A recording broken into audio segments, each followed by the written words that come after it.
Hello friends, welcome to our channel. ఈ చిన్నవి ఉన్నవి ఏంటని చూస్తున్నారా? ఇది టమాటా అండి.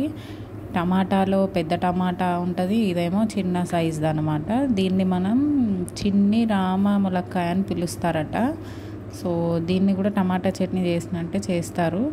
సో ట్రై చేద్దామని వీడియో తీస్తున్నా, ఎట్లుంటుందో చూద్దాం. ఛానల్ని ఫస్ట్ టైం విజిట్ చేసినట్లయితే సబ్స్క్రైబ్ చేసుకోండి. అండ్ ముందుగా వీటిని శుభ్రంగా కడుక్కోవాలి. తర్వాత వాటిపై ఉన్న తొడాల్ని తీసేయాలి. అండ్ 4 పచ్చిమిర్చిలు తీసుకోవాలి. అండ్ ఇప్పుడు వాటిని కూడా ఫ్రెష్గా కడిగేసుకొని సేమ్ యాజ్ యూజువల్ టమాటా చట్నీ ఎలా చేస్తారో అలానే చేసుకోవాలి. వీడియోనైతే చివరి వరకు చూడండి అండ్ లైక్ చేయండి. అండ్ ఇప్పుడు వచ్చేసి ఒక కళాయిలో నూనె తీసుకొని ఫస్ట్ మిర్చి ఇలా కట్ చేసుకోవాలండి. కట్ చేస్తే అవి నూనెలో ఫ్రై అయ్యేటప్పుడు ఎగిరిపడవు అన్నమాట. సో ఇలా ఇవి నూనెలో ఫ్రై చేసుకొని ఆ తర్వాత ఇవి పక్కకైతే తీసుకోవాలి.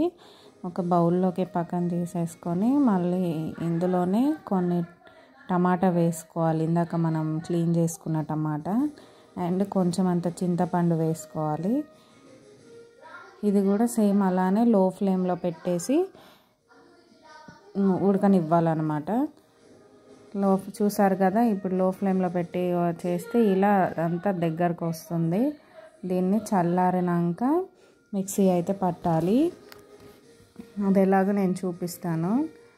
ఇలా లో ఫ్లేమ్లో అయినాక దీన్ని మిక్సీ జార్లోకి తీసేసుకొని ఆ పచ్చిమిర్చి అండ్ సాల్ట్ యాడ్ చేసుకోవాలి. వెల్లుల్లి ఈ 3 కలిపేసి పేస్ట్ చేయాలి. తర్వాత పేస్ట్ చేసిన పచ్చిమిర్చి దాంట్లో ఇందాక బాయిల్ చేసుకున్న టమాటాస్ వేసేసి దాన్ని కూడా మళ్ళీ ఇంకోసారి పేస్ట్ చేయాలి. అంతే, ఎంతో ఇష్టమైన టమాటా చట్నీ రెడీ.